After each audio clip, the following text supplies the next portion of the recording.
Voilà, chose promise, chose faite. Maintenant, nous allons commencer cet enseignement qu'on a promis depuis le début de cette semaine.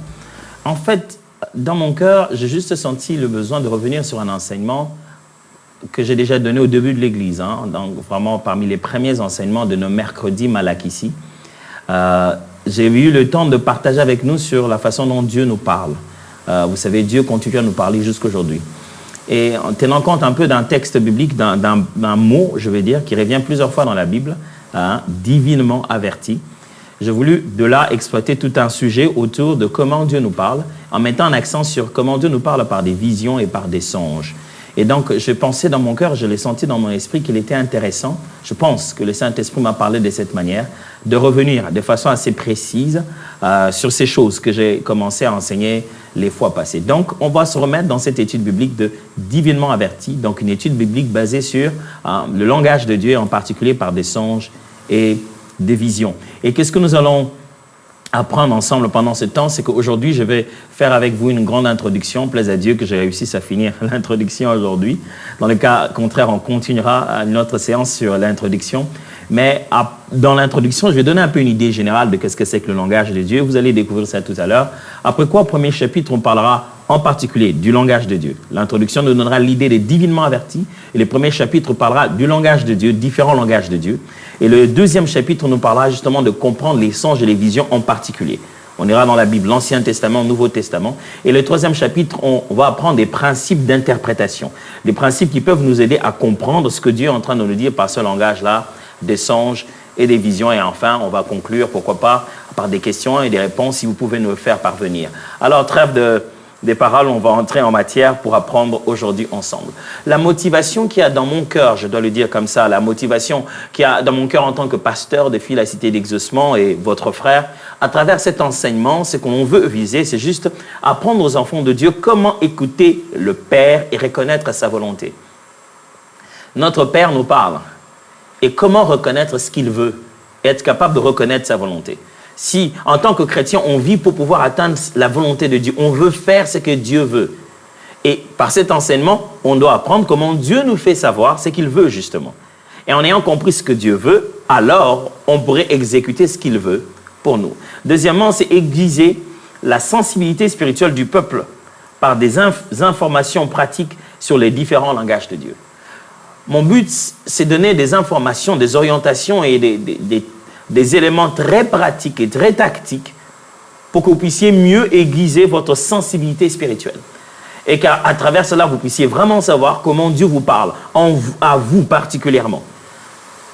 Troisièmement, c'est insister sur le bien fondé des marchés selon l'Esprit. Pendant ce temps, j'insisterai sur la vie conduite par le Saint-Esprit. Parce qu'en fin de compte, je n'essaie pas de vous donner un système.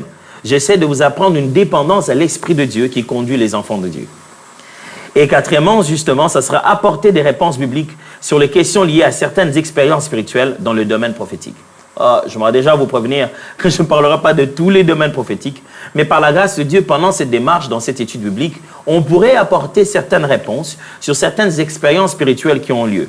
Allez, il nous arrive beaucoup de choses qu'on met sur le compte du Saint-Esprit, qu'ils le sont ou qu'ils ne le sont pas.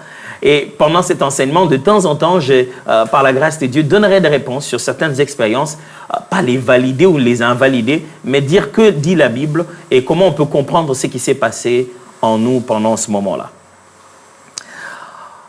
Je voulais aussi que nous puissions nous dire ensemble pourquoi on enseigne ça. Pourquoi? Pourquoi maintenant? Pasteur, est-ce que tu ne devrais pas nous enseigner sur la marque de la bête, les chiffres, les 666, qu'est-ce qui se passe dans le monde? Oui, mais je pense qu'à ce moment-ci, l'une des choses aussi qui est très importante, c'est la capacité pour les brebis de reconnaître la voix du berger. Quand vous êtes capable de reconnaître le vôtre, savoir que c'est lui qui appelle là, c'est le bon berger. Il dit, mes brebis entendent ma voix. En ce moment aussi, plusieurs voix essayent de parler. Et certains même qui imitent le Seigneur. Et parmi les œuvres de l'Antéchrist, c'est aussi être comme Christ, imiter le vrai. Alors il est important que les enfants de Dieu apprennent à reconnaître la voix de leur Père, qui est dans la Bible, donc dans la parole de Dieu. Et à partir de là, reconnaître quand il vous parle à vous individuellement. Ça, c'est très important. Pourquoi on veut cet enseignement sur les songes en particulier et les visions? C'est parce que cela fait partie du caractère de Dieu. C'est dans le caractère de Dieu de parler par des songes et des visions. Ça fait partie de son caractère. Pourquoi? Parce que Dieu, quand il veut parler, vous savez, plusieurs fois, on arrive à se dire, mais pourquoi Dieu ne parle pas carrément, clairement? Des fois, on parle de Dieu comme s'il ne sait pas parler, hein, comme s'il était très jeune et qu'il ne sait pas bien placer les mots. Non, Dieu sait très bien parler. Mais il est de son caractère de se révéler progressivement. Il est de son caractère de créer un contexte dans lequel, en essayant de vouloir le comprendre, on découvre la personne qu'il est. Dieu se révèle, n'oubliez pas, dans son caractère, donc il y a une progression dans la manière de le comprendre. Ce n'est pas qu'il n'a pas bien parlé, il a parlé, il veut que tu comprennes quel est son langage. Et donc, quand Dieu parle, c'est une relation qu'il essaie de bâtir. Et donc, il est du caractère de Dieu d'utiliser des visions et des songes pour révéler progressivement sa volonté au peuple. Deuxièmement, à cause de la chronologie biblique. Bibliquement parlant, nous sommes dans une période où nous avons des promesses claires, où vos fils et vos filles prophétiseront, vos jeunes gens auront des visions, vos vieillards auront des songes. Nous sommes dans une chronologie biblique, dans un temps de la Bible où ces choses vont se multiplier dans l'Église et dans la vie des enfants de Dieu. Alors parlons-en. Troisièmement, c'est à cause de la complexité des songes et des visions. Les songes et les visions sont complexes, sont des expériences exceptionnelles. Ce ne sont pas des expériences exclusivement chrétiennes, non. D'autres personnes vivent cela. Mais quand nous, les chrétiens, nous vivons cela, il y a une complexité dans ça. On se pose la question, les songes, est-ce que j'ai bien compris mon songe? Qu'est-ce que j'ai vu? Est-ce que ça, c'était un songe de Dieu? Ou c'était juste la chair? Ou c'était quoi? La complexité du sujet demande qu'on en parle en profondeur. Quatrièmement, à cause de la responsabilité qu'aiderait un songe ou une vision. Quand on a vu quelque chose au sujet de quelqu'un ou de soi-même, ou d'un membre de la famille, ou d'un ami au travail, quelle est notre responsabilité? On est censé faire quoi?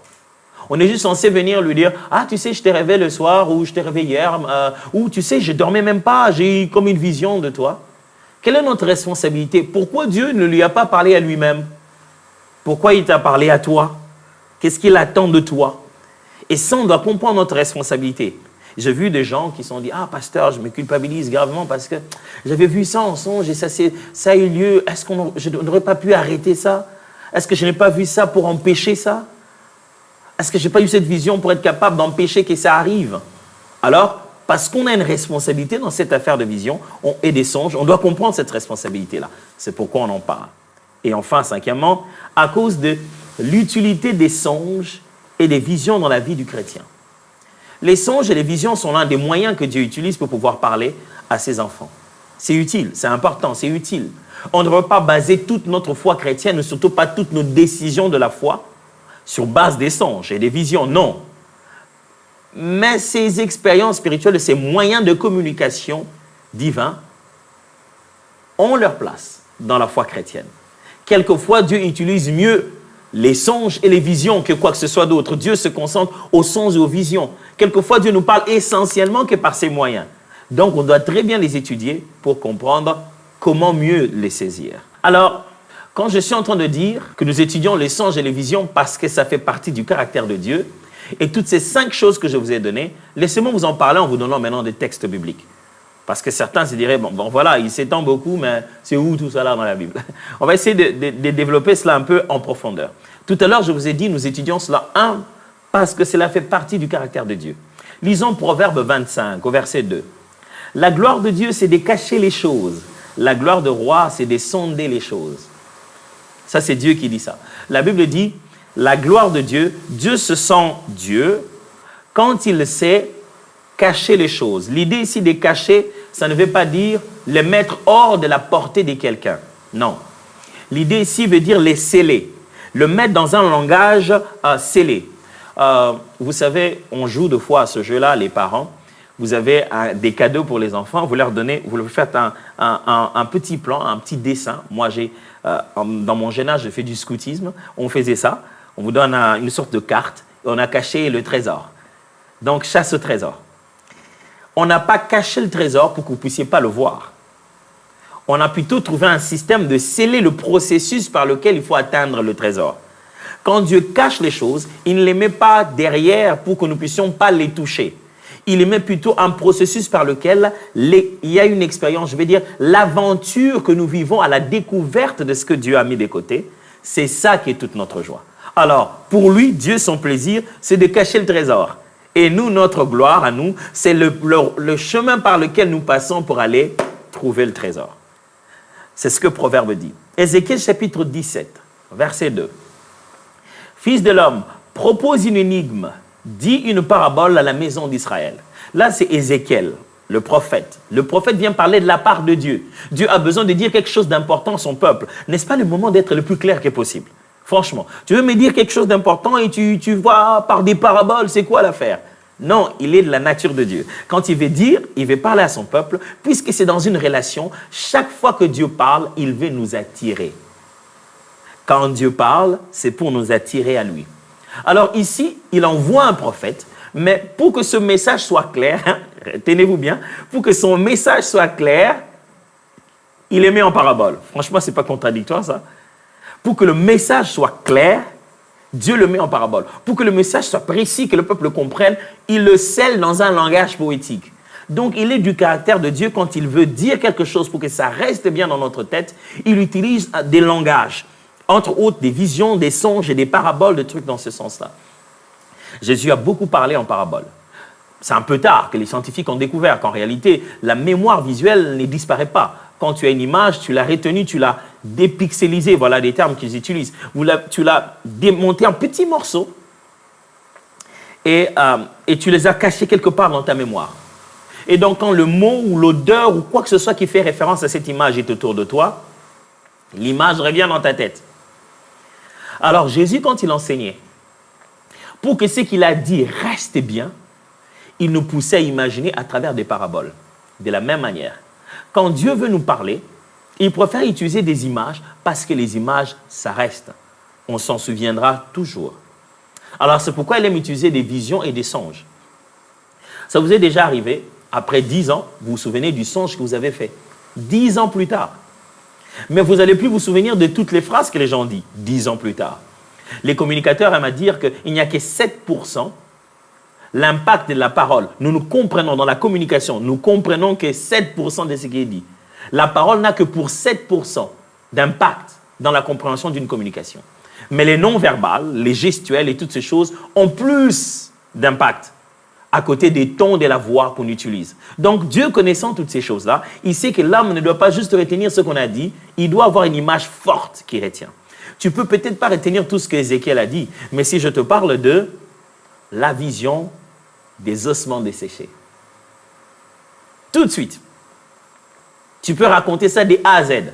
Ah, Dieu lui a dit, il a vu des ossements desséchés, Dieu lui a dit, parle que les nerfs viennent, que ça prenne la peau, et puis demande que l'esprit souffle des cordes. C'est clair dans ta tête. Et dans le caractère de Dieu, en tant que bon pédagogue, il aime utiliser ces images pour nous.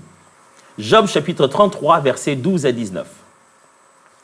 Je te répondrai quand c'est là, tu n'as pas raison, car Dieu est plus grand que l'homme. Ok? Nous sommes dans la discussion de Job et de ses amis ici. Veux-tu donc disputer avec Dieu parce qu'il ne rend aucun compte de ses actes? Dieu parle cependant, tantôt d'une manière, tantôt d'une autre, et l'on n'y prend point garde. Il parle par des songes, par des visions nocturnes, quand les hommes sont livrés à un profond sommeil, quand ils sont endormis sur leur couche. On parle ici de plusieurs manières par lesquelles Dieu parle. Il parle tantôt d'une manière, tantôt d'une autre, et on cite parmi ces manières des songes et des visions. C'est dans la nature de Dieu, c'est dans le caractère de Dieu d'utiliser des songes et des visions pour nous parler. Alors, je continue les textes. Alors, il leur donne des avertissements et met les sceaux à ses instructions, afin de détourner l'homme du mal et de les prévenir de l'orgueil, afin de garantir son âme de la fosse et sa vie de coup du glaive. Par la douleur aussi, l'homme est repris sur sa couche, quand une lutte continue vient agiter ses os. On va revenir sur ce texte, il y a tellement de richesses là-dedans. Dieu, donc, comme je l'ai dit, il est de son caractère de nous parler par des visions et par des songes. Deuxièmement, pourquoi nous enseignons ceci? Je dis à cause de la chronologie biblique. Actes des Apôtres, chapitre 2, versets 16 à 18. Mais c'est ici ce qui a été dit par le prophète Joël. C'est Pierre qui est en train de justifier et d'expliquer aux gens qu'est-ce qui s'est passé le jour de la Pentecôte. On s'est dit, ces gens sont pleins de vin doux, ils sont malades, qu'est-ce qu'ils ont? Alors il va leur expliquer très bien ce qui s'est passé le jour de la Pentecôte.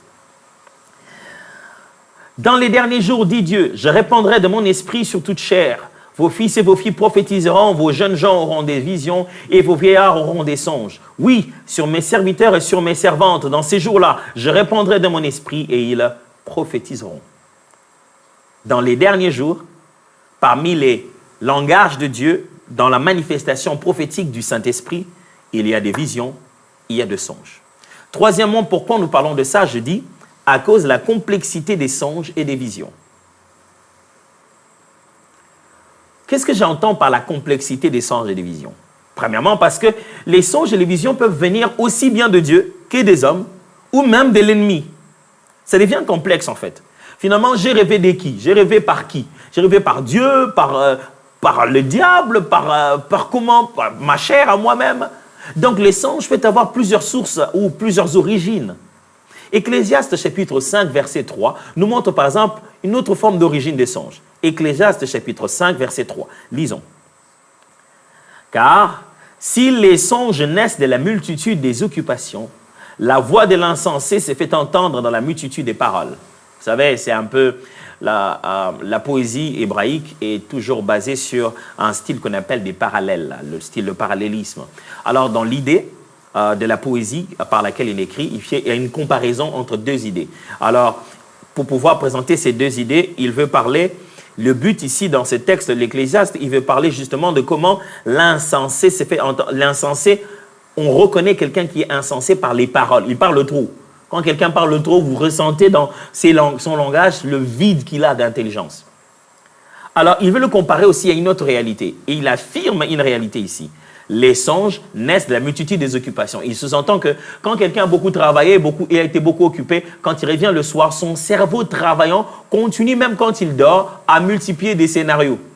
Ça se passe, qui dirait, dans son subconscient. Une activité comment continue dans sa tête. Il dit, il ne sait même pas contrôler ça. Il dort, mais il ne peut pas dire, il faut que j'arrête de rêver. Le rêve est là. Il dit de la même manière, l'insensé aussi, quand il parle, il ne sait même pas contrôler qu'il est en train de dire des bêtises.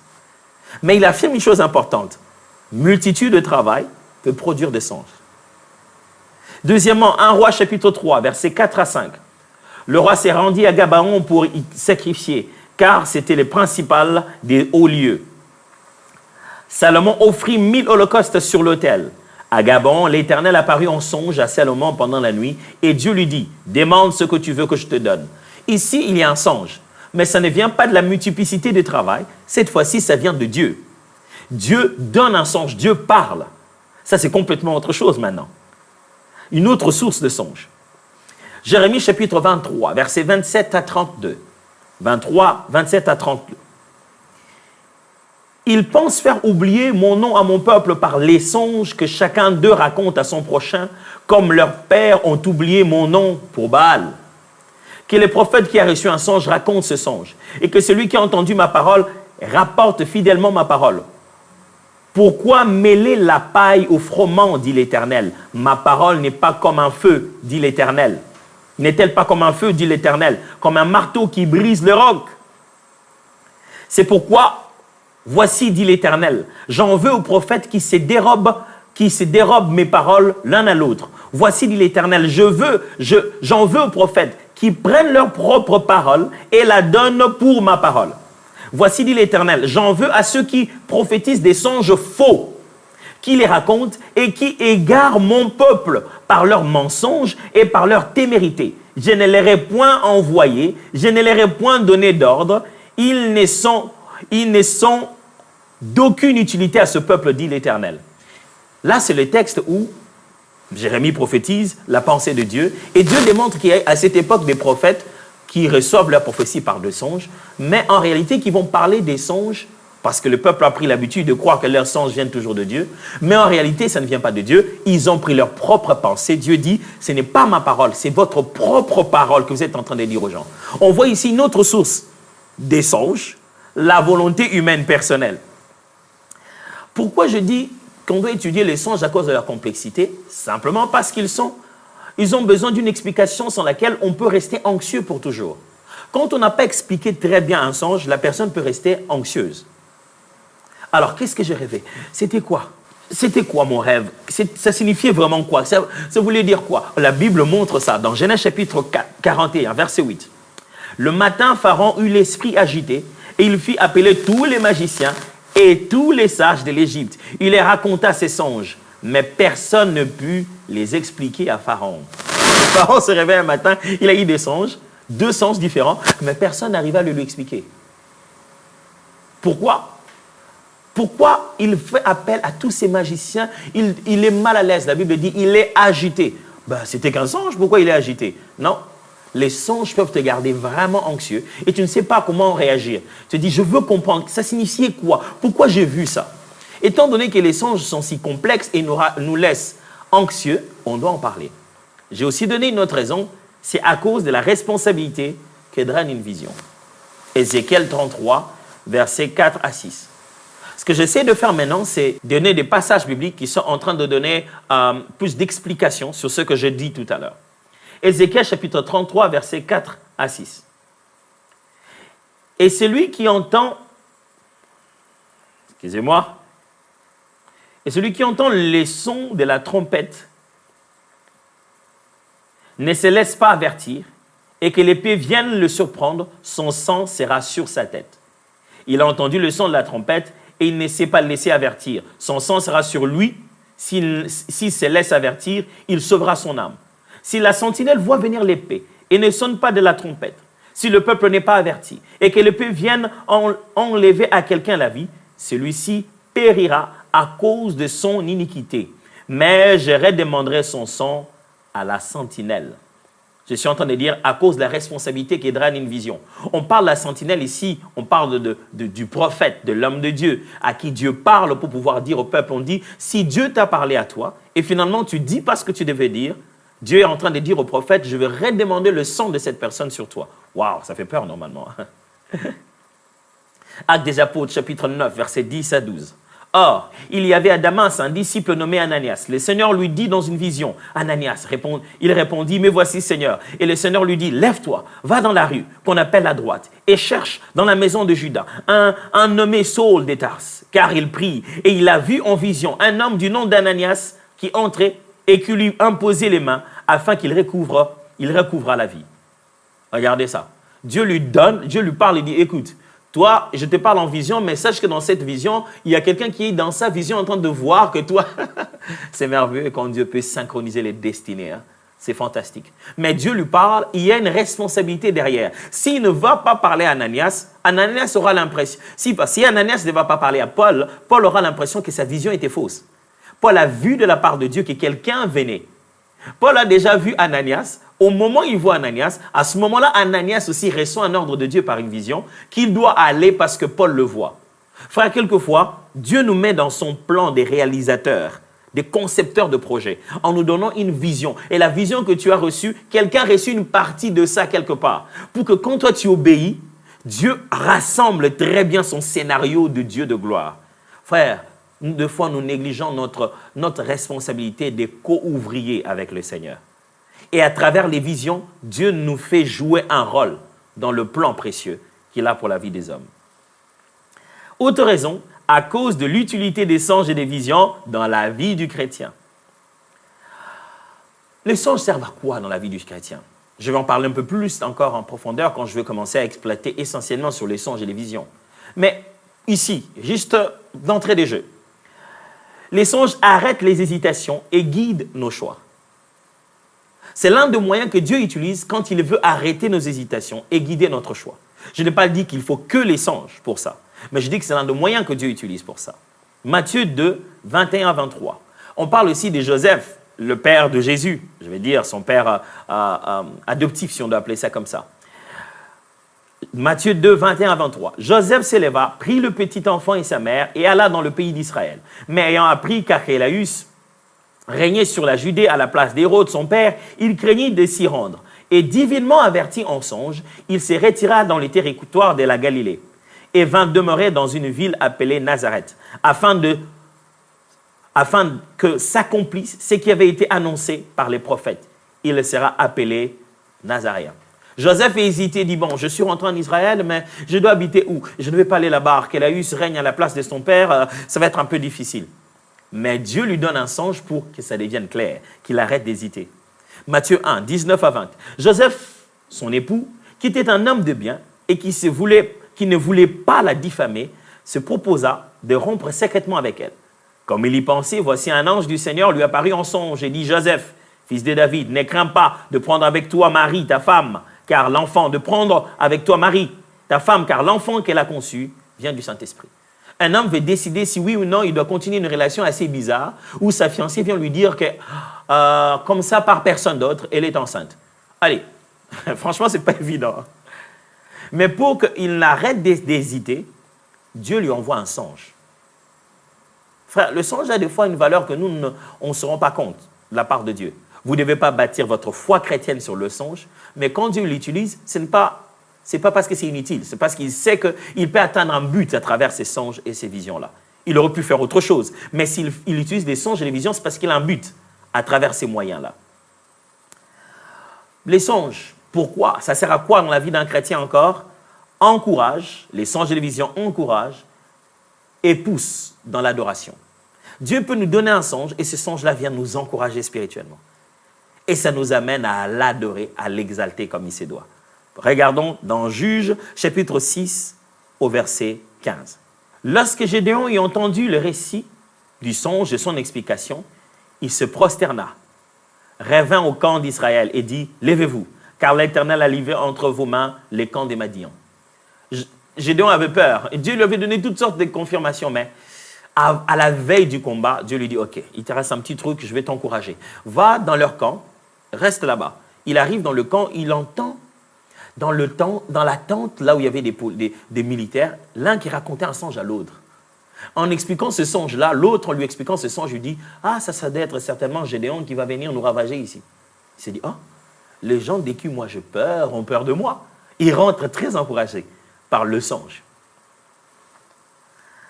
Alors, je suis sûr que maintenant, l'heure est arrivée où on doit commencer à définir qu'est-ce que c'est qu'un songe, qu'est-ce que c'est qu'une vision, qu'est-ce que c'est qu'un rêve.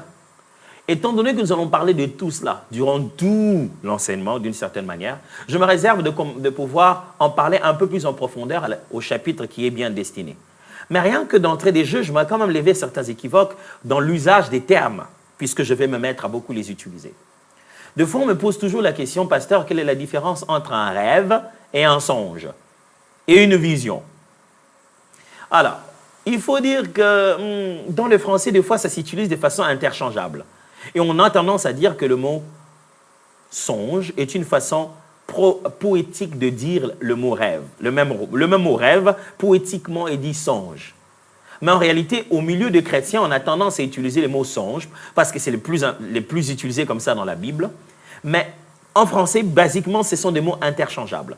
Alors, un rêve, c'est quoi? C'est juste une production psychique survenant pendant le sommeil ou pouvant être partielle et pouvant être partiellement mémorisée. Quelque chose qui se passe, on dit qu'une production psychique au niveau de notre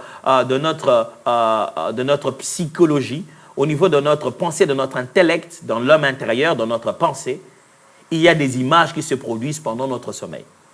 Je vais donner plus de détails scientifiques sur ça lors de notre prochain chapitre. On dit aussi en français que quelqu'un rêve quand il fait laisser aller son imagination librement.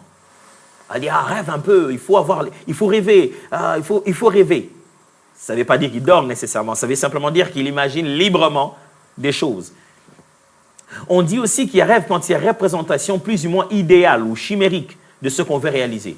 On se dit, mon rêve, moi, un jour, c'est d'aller à la Lune. C'est juste l'idéal qu'on a dans la tête.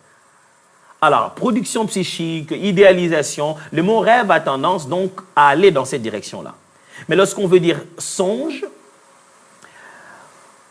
c'est très lié à l'idée de sommeil, directement de sommeil, essentiellement de sommeil. C'est le langage poétique pour dire rêve, lorsqu'il s'agit de sommeil et des images poétiques du sommeil. Des images, je dis psychiques du sommeil. Parce que le mot songe vient du latin somnium, qui veut juste dire rêve ou bien sommeil. Quelque chose qui se passe à nous pendant le sommeil, des images qu'on a pendant le sommeil. Donc, vous n'entendrez pas quelqu'un dire en français, mon songe à moi, c'est qu'un jour j'aille à la lune. Non, il dira mon rêve à moi. Parce qu'alors, le mot rêve, lui, est plus large. Il détient ce côté d'image nocturne, mais aussi d'idéal ou de pensée, d'image chimérique, on se dit, d'idéalisation de notre lendemain. Mais quand on parle du mot songe, on a tendance à être fixé sur ce qui se passe pendant notre sommeil ou l'expérience qui a lieu pendant qu'on dort, de nuit ou de jour, mais pendant qu'on dort, des images qu'on capte là-bas. Alors, qui dit rêve, qui dit songe, dit plus ou moins la même chose, mais le langage biblique a tendance à utiliser songe pour cela. Quand je suis en train de dire divinement averti, j'ai dit quoi en réalité?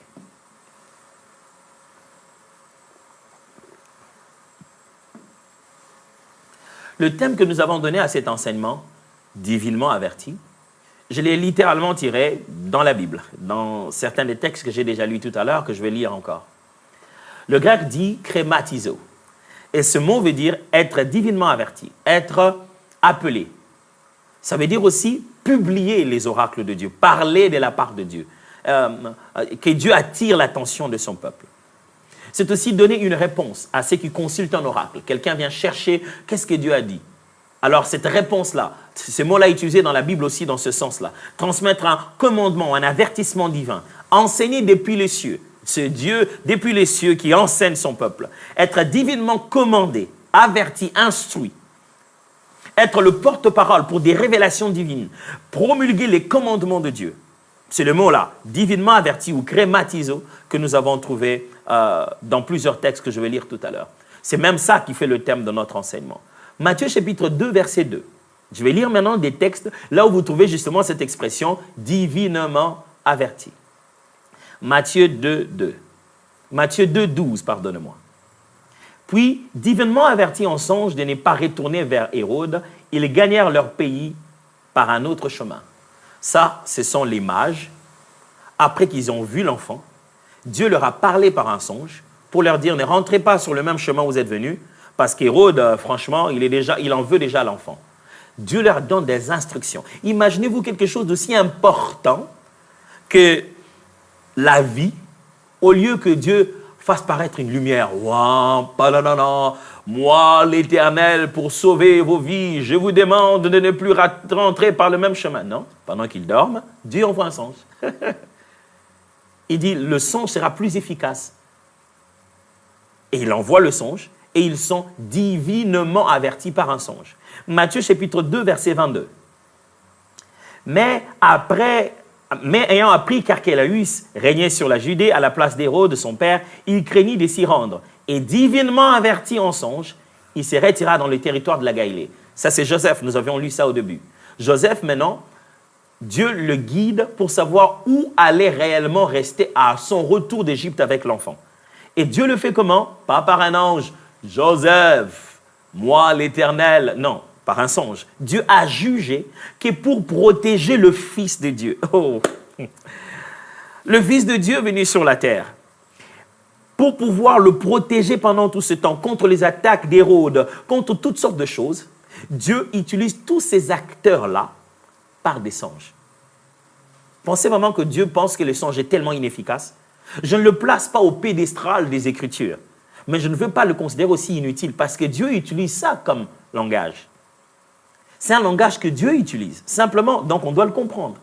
Dieu a dû protéger la vie de son fils en danger sur la terre que par une série de songes qu'il a donnés et à Joseph. Et même ici, il protège la vie des mages en leur donnant cette vision-là, des songes. Ici, pour prendre l'enfant, l'amener en Égypte, des songes. Prendre l'enfant de l'Égypte, l'amener ici, des songes. Luc chapitre 2, verset 26. Il avait été divinement averti par le Saint-Esprit qu'il ne mourrait point avant d'avoir vu le Christ du Seigneur. Encore l'expression divinement averti. Cette fois-ci, c'est, vous savez, quand Jésus a été amené dans le temple, il y avait ce prophète et cette prophétesse, deux personnes dans le temple qui étaient là et qui ont prié pour lui de façon particulière. Et ici, le prophète a été divinement averti par Dieu, bien avant, que toi, tu ne mourras pas jusqu'à ce que tu touches le Messie, que tu pries pour lui. Alors, il a été divinement averti. Je rentre dans ce terme que nous sommes en train d'étudier. Actes des Apôtres, chapitre 10, verset 22. Ils répondirent, Corneille, centenier, homme juste et craignant Dieu, et de qui toute la nation des Juifs rend un bon témoignage, a été divinement averti par un saint ange de te faire venir dans sa maison et d'entendre tes paroles. Ici, ce sont les envoyés des Corneilles qui sont allés chercher Simon qui habitait à ce moment-là la maison d'un autre Simon. Simon-Pierre, l'apôtre qui habitait dans la maison d'un autre monsieur qui s'appelait aussi Simon. Alors, les envoyés conversent maintenant avec Pierre et lui disent « Corneille, notre chef, un homme bien, a été divinement averti. » Ils utilisent encore le même terme en disant par un ange qui est venu lui parler. Et cet ange lui a demandé de venir te chercher pour que tu ailles donner tes paroles. Hébreux chapitre 8, verset 5. Lesquels célèbrent en culte, image et ombre des choses célestes, selon que Moïse en fut divinement averti lorsqu'il allait construire les tabernacles. Et soin lui fit-il dit de faire tout d'après le modèle qui a été montré sur la montagne. L'homme d'Hébreu est en train de parler du tabernacle. Le tabernacle céleste qui était le modèle que Moïse a vu et qu'il a utilisé pour construire sur la terre. Et il parle de cette démarche de la révélation divine sur ce tabernacle. Moïse a été divinement averti sur comment il doit construire et sur ce qu'il a vu. Toujours Hébreux, chapitre 11 maintenant, le verset 7. C'est par la foi que Noé est divinement averti des choses qu'on ne voyait pas encore et saisi d'une crainte respectueuse, construisit une arche pour sauver sa famille. C'est par elle qu'il condamna le monde et devint héritier de la justice qui s'obtient, par la foi. On dit ici, c'est par la foi que Noé, divinement averti des choses qu'on ne voyait pas encore. Dieu a parlé à à Noé bien avant que, écoute, je suis sur le point de détruire ce monde. Il faut que vous puissiez vous préparer. Et la Bible dit que cette démarche, il a été divinement averti. Est-il possible que tout cet enseignement en soi soit un moyen par lequel Dieu est en train de divinement vous avertir? Je prie Dieu qu'à la fin de cet enseignement, vous soyez capable de commencer à mieux saisir le langage de Dieu pour vous. J'aurais parlé de prophétie, vous alliez vous dire, pourquoi parle-t-il de prophétie? Nous tous, nous pouvons prophétiser? Est-ce que nous tous, nous pouvons avoir des visions? Pourquoi il fait qu'il parle des prophéties? Je ne veux pas parler de prophétie. Je veux juste vous dire que Dieu parle tantôt d'une manière, tantôt d'une autre. Et que le brebis de Jésus entende sa voix. Et le cœur du Père continue à parler jusqu'aujourd'hui. Ça nous pointe où? Ça nous pointe à la Bible, aux Écritures saintes. Mais comment reconnaître la volonté de Dieu? Comment reconnaître qu'il nous a parlé? Pasteur, moi je n'ai pas le don d'écouter Dieu. Non, écouter Dieu n'est pas un don spirituel. C'est un droit, une garantie qui vient avec le fait d'être fils, le fait d'être brebis, le fait d'être fille du royaume. Tu es né d'esprit, tu es né de Dieu, tu peux écouter Dieu. Et parmi les moyens que Dieu utilise pour nous parler, qui ne sont pas un don spirituel, qui sont un canal, un moyen que Dieu utilise. Quand je prends le cadeau, je vous donne avec mes mains ne sont pas un cadeau. Mes mains sont le moyen par lequel j'amène ce cadeau-là. Et le langage de Dieu par des songes et des visions, c'est un moyen par lequel il donne même les dons des révélations. Alors j'ai une question à vous poser. Savez-vous quand il vous avertit divinement? Reconnaissez-vous l'avertissement? Êtes-vous capable de vous réveiller un matin et de dire « J'ai compris ce qu'il voulait que je fasse » et vous le faites? Paul se réveille un matin, il a dit « Il faut qu'on aille en Macédoine ». Pourquoi? Il a eu un songe et il a compris ce que Dieu voulait. Combien de songes avez-vous eu? Combien de fois vous vous plaignez de Dieu en disant « Seigneur, il fallait que tu me dises » et Dieu dit « Mais je t'avais dit ». Mais les songes n'étaient pas clairs. Les songes étaient clairs. Écoutez-moi, quand un Chinois parle mandarin, vous pensez qu'il n'est pas clair? C'est vous qui ne connaissez pas le mandarin. Il est clair, mais dans une autre langue. Et ma prière, c'est qu'après ces enseignements, vous compreniez bien le langage de Dieu. Je veux prier pour vous. Père, tu as commencé ça avec nous. Amène ça jusqu'au bout, je t'en supplie. Le but de ces enseignements, ce n'est pas que je me mette à interpréter les songes de tout le monde, mais que chacun soit outillé pour comprendre quand Dieu lui parle à lui-même individuellement. Nous avons commencé, fait que nous puissions aller jusqu'au bout dans cette affaire et que ça devienne le plus clair que possible, plus même que ça ne l'a jamais été jusqu'ici. Merci de nous aider à être des canaux qui communiquent clairement. Merci d'aider aussi chacun à être des disciples qui comprennent clairement. Au nom de Jésus. Amen.